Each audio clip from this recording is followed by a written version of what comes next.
antes de falar do Vasco, a gente tem que falar do Botafogo e Cruzeiro, porque o Cruzeiro começou o campeonato como favorito ao título.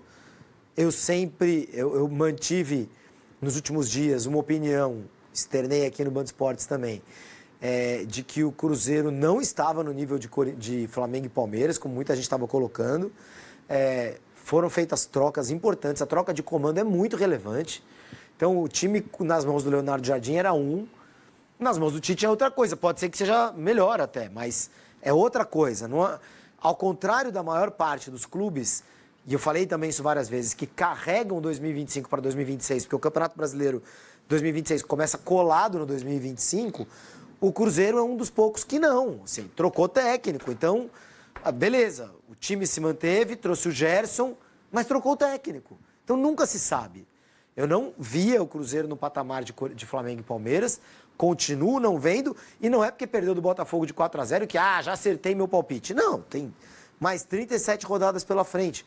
O Cruzeiro pode acabar fazendo um Campeonato Brasileiro espetacular, mas o meu feeling é que não vai ser assim. É que o Cruzeiro vai vir de volta para a terra, e hoje foi uma bela puxada de volta para a terra que o Botafogo deu. Vamos ver essa puxada de volta para a terra, então, essa goleada 4-0. O Cruzeiro é o lanterna, portanto, do Campeonato Brasileiro, depois apenas, evidentemente, de uma rodada.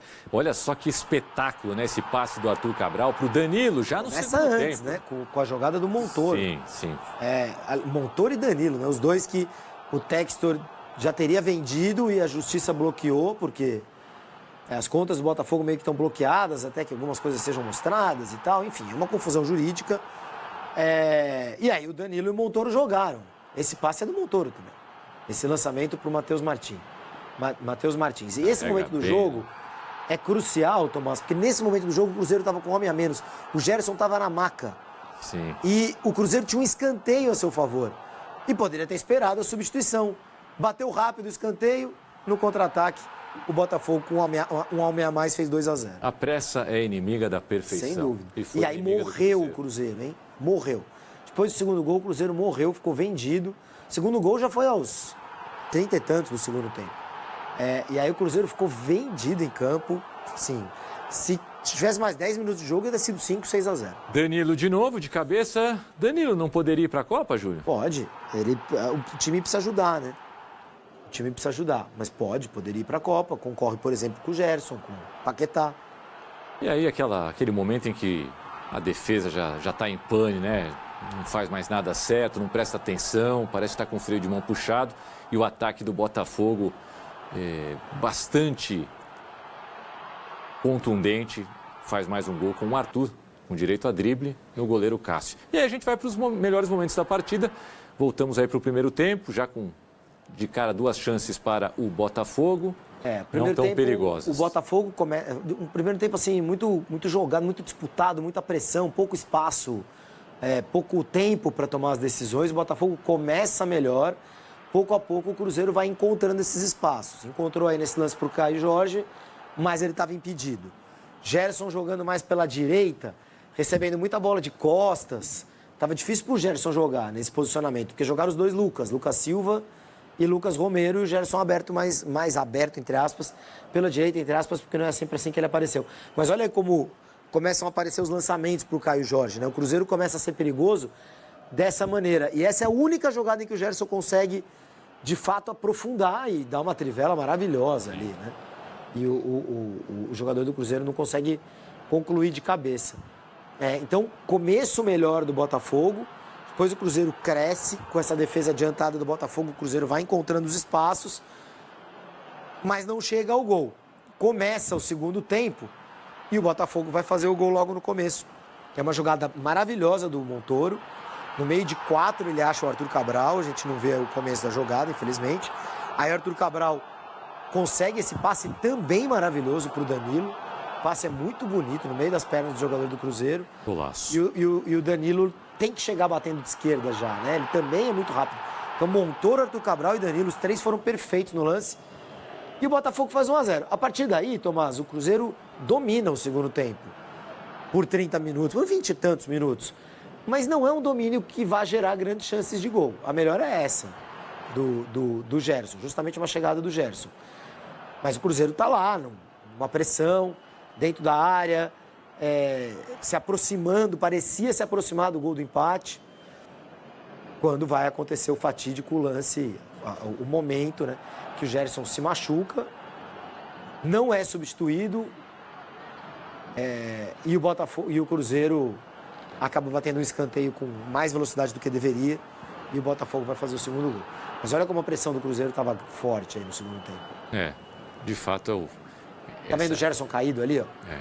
O Gerson ficou caído alguns minutos, Tomás. De fato, esse foi o melhor recorte do Cruzeiro na partida, mas logo vem aí o Botafogo, quase o Cássio faz essa grande defesa, só depois vem o segundo gol, mas enfim, mais uma chance do Cruzeiro, ainda no momento em que o jogo não estava decidido. Não, exatamente. A bola não chega na força, Matheus Pereira, né? E aí era o escanteio, o lançamento do Montoro. Matheus Martins chutou bem, né? Difícil pro Cássio. Se ele pega um jogador talvez mais alto do que o Fagner na marcação, teria um pouco mais de dificuldade. Mas o Fagner, perninha curta, não conseguiu acompanhar. E o Matheus Martins. Perna curta. Tite, Cássio e Fagner. Saudades pra muita gente. Na escalação são os 3 primeiros ex-corintianos, começando pelo técnico, goleiro e lateral direito. Fagner foi um grande lateral direito, mas já não tem a mesma condição física de outrora. E a estatura continua mesmo. Segundo tempo, o segundo gol matou o Cruzeiro. O Cruzeiro ficou uma bagunça em campo. O menino que entrou no lugar do Gerson, Kenji, entrou mal. E aí o Botafogo se aproveitou, fez terceiro e quarto gols na reta final.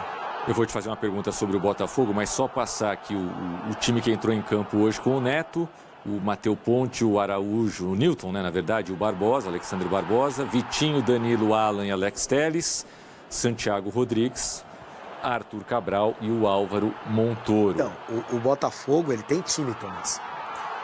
O Botafogo não é o mesmo time de 2024, que foi campeão de tudo. Não é nem o mesmo time, boa parte dele de 2025 começou, né? Vai mudando. Isso. Foi mudando ao longo de 2025.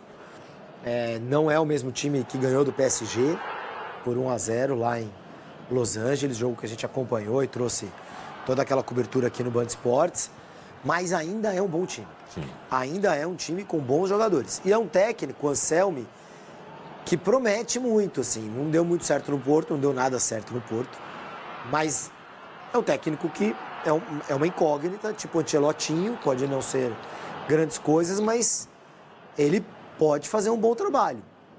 Fez isso já na passagem anterior dele aqui na América do Sul. A questão para o Botafogo é o que vai acontecer com o Danilo e Montoro.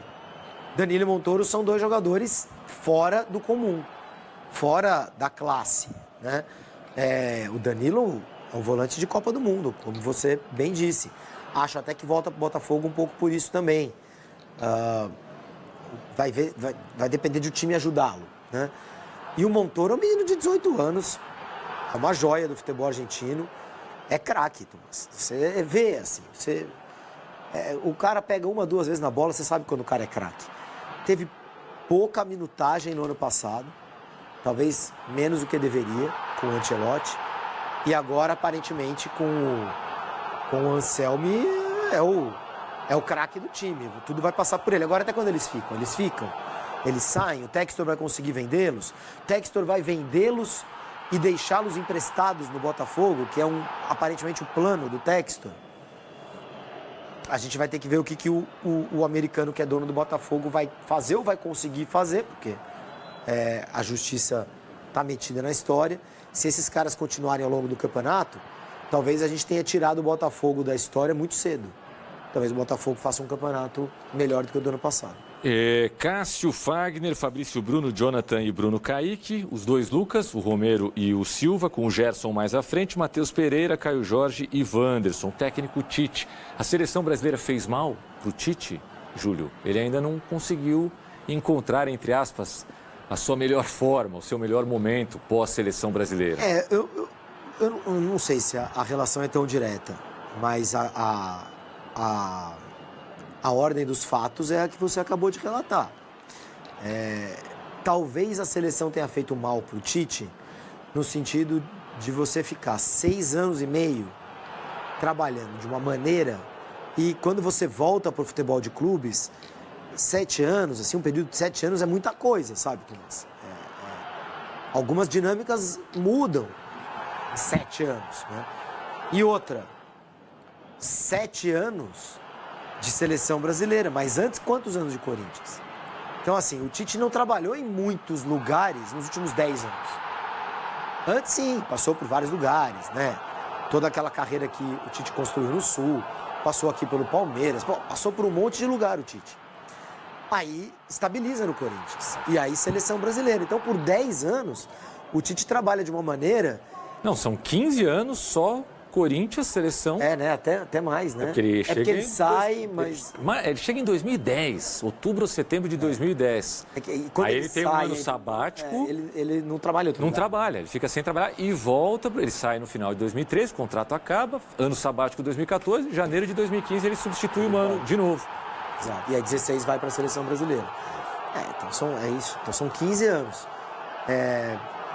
As coisas às vezes mudam, então pode ter feito mal para o Tite esse se desacostumar com a dinâmica meio brutal do futebol brasileiro. E não estamos aqui querendo dizer que o Cruzeiro já era, o Tite já era e não é nada disso. Mas, sim, existe uma adaptação a fazer, um encontro entre esse time do Cruzeiro e esse Tite de hoje em dia. E vamos ver como é que esse casamento vai se dar ao longo da temporada. Quando eu falo Tite substitui de novo o Mano no Corinthians, claro, teve um intervalinho ali quando o Mano vai para a seleção, entra o Cristóvão Borges, que não dá certo, e aí vem o técnico Tite. Mas é que na história fica assim, né? Aquela sequência de Tite, técnicos. Mano, Tite. Exato, né? Mano, Tite, depois o Mano de novo, Tite de novo, Carille. E, enfim, o Corinthians consegue vários títulos nesse período. E aí, um monte.